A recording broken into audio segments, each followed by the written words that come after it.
امام صادق علیہ السلام یا امام باقر علیہ السلام ہمیں ادب سکھا رہے ہیں کہ جب درود جمعہ کے دن پڑھو تو سب سے بہتر یہ درود ہے. اذا صلیت یوم الجمعہ فقل اللہم صل علی محمد وآل محمد والاوصیاء المرضیین بافضل صلاتک وبارک علیہم بافضل برکاتک والسلام علیہم وعلی ارواحہم وَأَجْسَادِهِمْ وَرَحْمَةُ اللَّهِ وَبَرَكَاتُهُ. اے پروردگار درود بھیج محمد و آل محمد پر اور وہ اوصیاء پر جو تیری رضا کے مالک ہیں. بِأَفْضَلِ صَلَوَاتِكَ سب سے کامل ترین صلوات، اعلیٰ ترین صلوات، افضل ترین صلوات.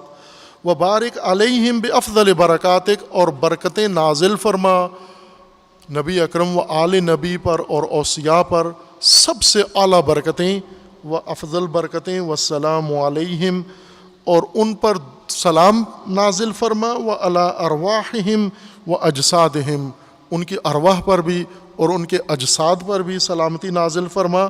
ورحمۃ اللہ وبرکاتہ. یہ کامل ترین طریقہ ہے درود کا جو ائمہ ہدیٰ علیہ السلام نے تعلیم دیا ہے. فَإِذَا قُلْتَهَا كَتَبَ اللَّهُ لَكَ 100,000 حسنہ.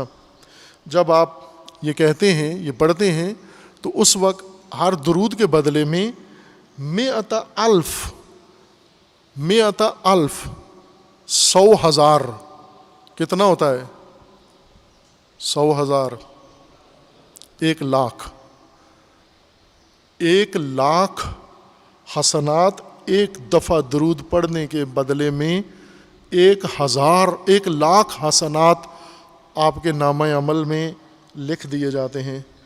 وَمَحَا عَنْكَ 100,000 سیئہ اور ہر درود پڑھنے کے بدلے میں 1,00,000 غلطیاں، سیئات، گناہ آپ کے نامہ عمل سے مٹا دیے جاتے ہیں.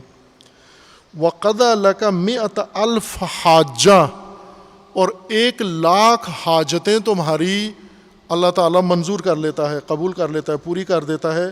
وَرَفَعَ لَكَ بِهَا 100,000 درجہ اور 1,00,000 درجہ آپ کو بلندی اور ارتقاء نصیب ہوتا ہے.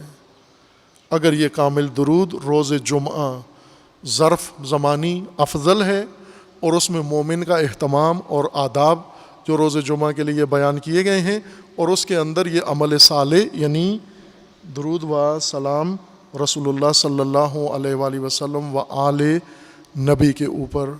خوب یہ بھی آداب جمعہ میں سے ہے اور یہ بھی تربیت انسان کے لیے ہے. اتنا عظیم اجر اس عمل کے اوپر اللہ تعالیٰ نے مقرر فرمایا اور مقدر فرمایا ہے.